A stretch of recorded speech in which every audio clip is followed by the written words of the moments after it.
Ahora quisiera hablarles sobre cláusulas FLEA.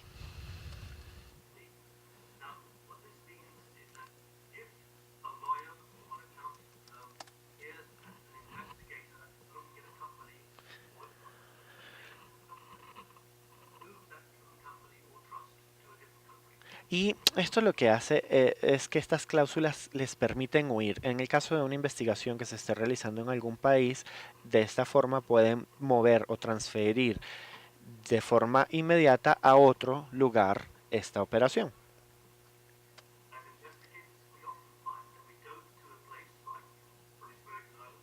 Y como investigador me di cuenta que, por ejemplo, si íbamos a investigar un caso en las Islas Bermudas o en las Islas Caimán,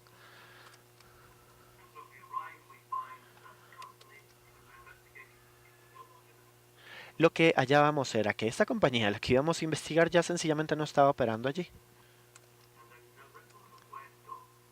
Y no había ningún registro de a dónde se había movido.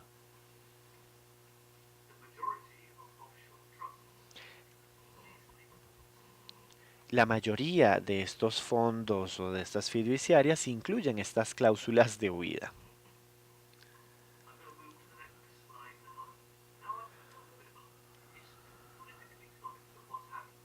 Ahora quisiera hablar un poco sobre la historia de qué es lo que ha ocurrido en este tema.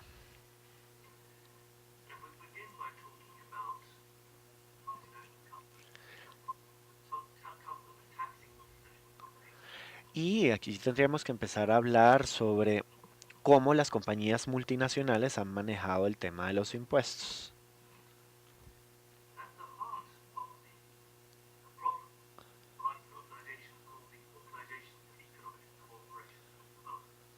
Y aquí en el mero núcleo de este problema tenemos a la OCDE.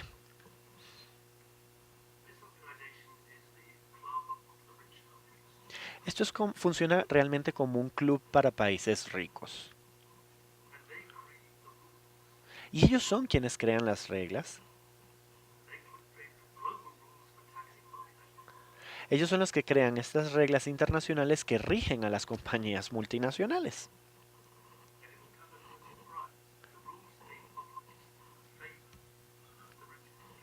Y no hay ningún secreto al decir que las reglas que la OCDE crea al final favorecen a los países más ricos.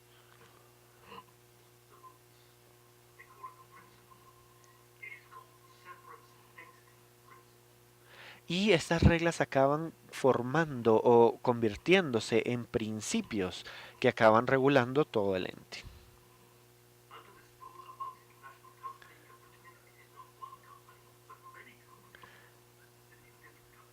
Y bajo estas normas, por ejemplo, una compañía gigantesca puede asumirse que no es una compañía, sino muchísimas compañías que operan en distintos países.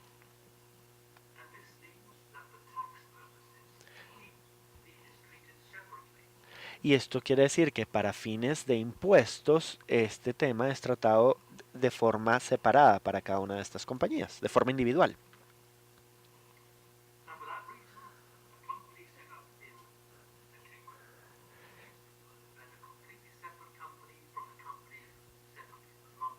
Y entonces digamos que una compañía que se funda en Colombia y una compañía que se funda en las Islas Caimán son tratadas como compañías totalmente distintas.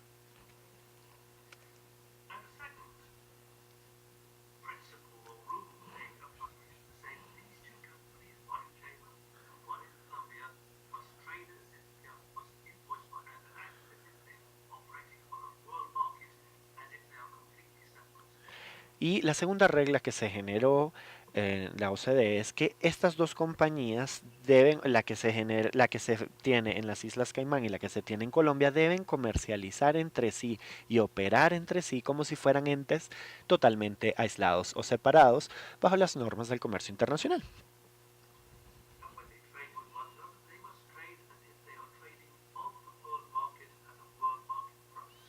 Y deben hacerlo como si estuvieran en el mercado internacional a precio de mercado internacional.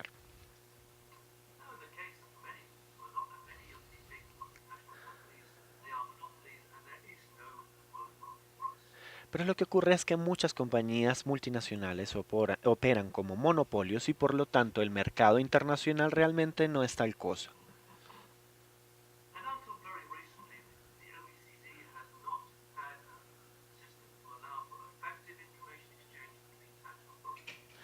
Y hasta hace muy poco no se había permitido que hubiera un intercambio de información entre autoridades que regulan impuestos en distintos países.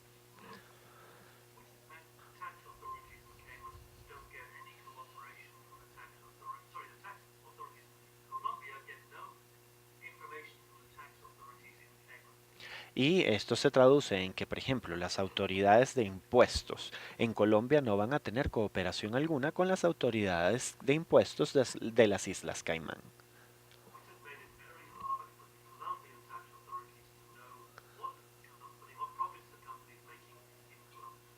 Por tanto, las autoridades en Colombia realmente no van a tener una idea o información sobre este tipo de compañías que están relacionadas con otras en las Islas Caimán.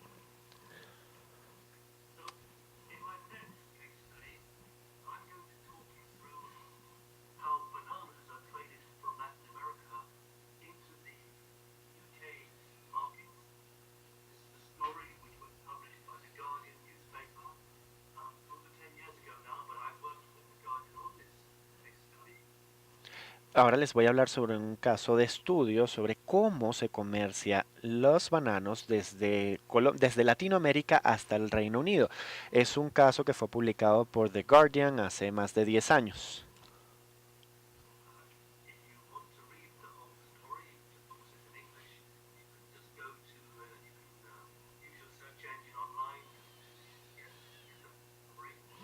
Si quisieran mayor información sobre este caso, seguramente en su buscador pueden tratar de conseguir esta información.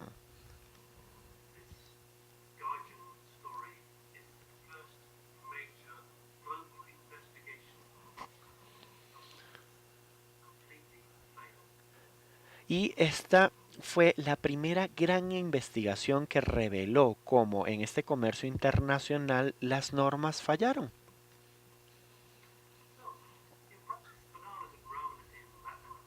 Di- Digamos, en la práctica los bananos crecen en Latinoamérica, eso es algo que ustedes conocen. Y luego son enviados directamente a los mercados europeos.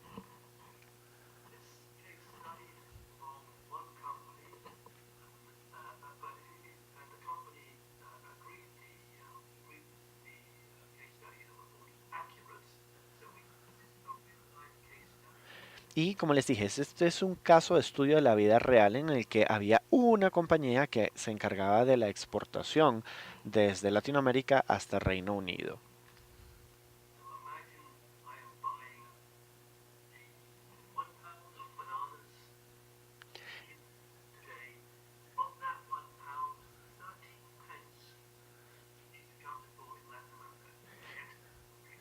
Y digamos que si yo estoy comprando una libra de bananas, del precio total de que sería 1.5 libras en la moneda británica, solamente 13 peniques quedan en Latinoamérica. Ese es el precio de exportación.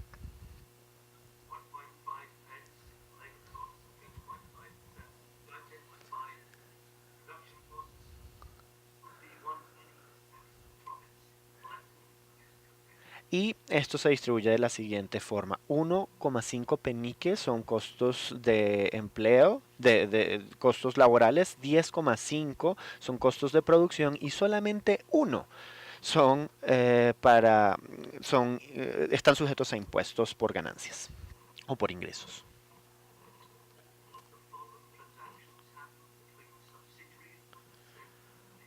Y todas estas transacciones ocurren entre subsidiarias de la misma compañía.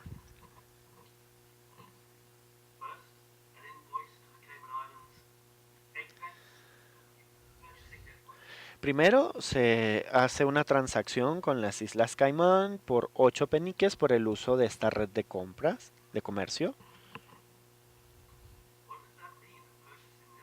Pero ¿qué significa esto? Realmente no significa mucho, ¿no?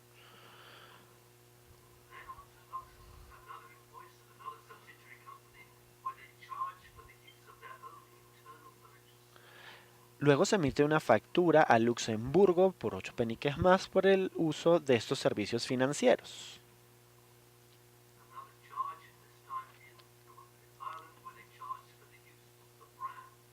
Luego hay otra facturación para Irlanda de 4 peniques en el que cobran por el uso del nombre de la marca.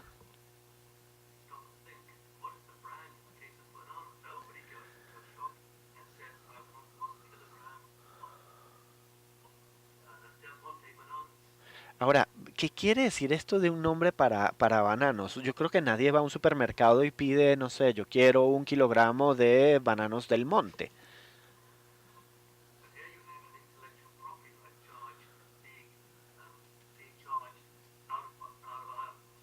Pero aquí se sacaron del sombrero un nombre comercial y derechos de autor y demás por el cual cobran.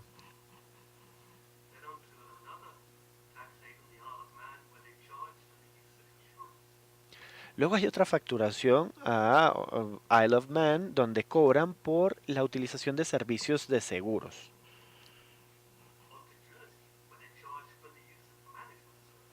Luego otra facturación para Jersey por el cobro de servicios de gestión.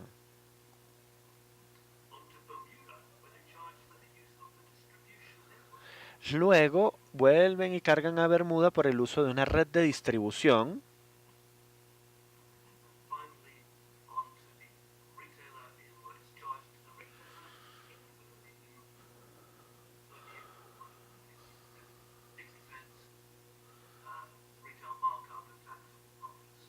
Y luego la facturación en Reino Unido con un precio de importación de 60 y con un marcado al detal de 39.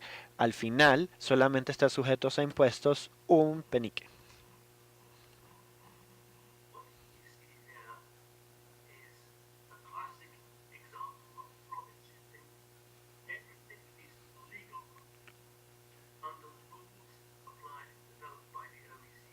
Y en todo esto que les acabo de presentar tenemos todo un esquema que es perfectamente legal bajo las normas generadas o desarrolladas por la OCDE.